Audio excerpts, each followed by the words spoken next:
Alors, si rien ne change, eh bien, on verra ce qui se passe après l'expiration de l'ultimatum américain. Donald Trump parle de frappes sur les infrastructures, sur les ponts, mais il y a aussi les frappes sur les souterrains. Ces fameux souterrains qui abritent, semble-t-il, peut-être davantage que ce qu'on croyait au départ. Et ça, c'est Fanny Wegscheider qui va nous le montrer.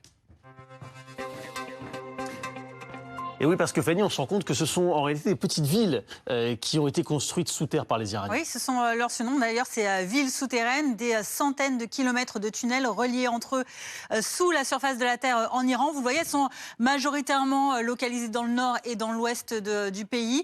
Il y en a au moins une centaine de connues. Alors leur particularité, eh bien, c'est que dans ces zones, il y a des zones de montagne. C'est pour ça que c'est plus simple de les construire là-bas. Elles permettent de mieux dissimuler notamment l'arsenal militaire de l'Iran. Puisqu'ils sont cachés de nombreux missiles, les camions lanceurs de missiles qui vont avec également. Il y a beaucoup de drones Shahed à l'intérieur, il y a même des bateaux.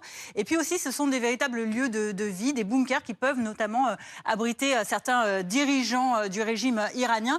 Alors voilà ce que ça recouvre donc sur le territoire iranien.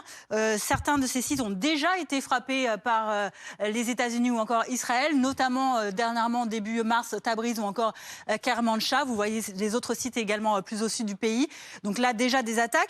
Mais il y a également des avantages à ces souterrains. Forcément, je vous le disais, leur localisation très profondément enfouie à plusieurs centaines de mètres avec des stockages donc, qui sont sécurisés forcément par cette configuration. Il y a des sites qui sont enfouis à 800 mètres, même jusqu'à 1200 mètres, ce que rapportent certains médias.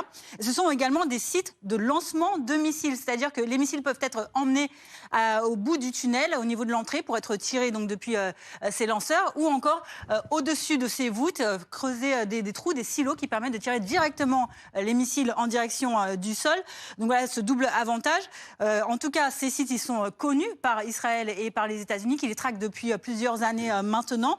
Leur stratégie aux Américains notamment, ce n'est pas d'attaquer en profondeur. On a compris la difficulté que ça représentait, mais c'est plutôt de se concentrer sur ce qu'ils voient par caméra satellite au-dessus, les entrées, les sorties de ces tunnels, ou encore les camions, les personnes qui rentrent et qui sortent, ou encore eh bien, les mouvements, l'alimentation électrique, la ventilation, tous ces sites qui permettraient en tout cas eh bien, de ne plus en permettre le fonctionnement. C'est ça qui est plutôt visé par les États-Unis.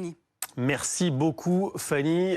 C'est vrai qu'elles sont impressionnantes évidemment, ces images diffusées par la propagande iranienne. Il y a une dimension militaire évidente dans ce conflit. Il y a aussi de plus en plus une dimension religieuse et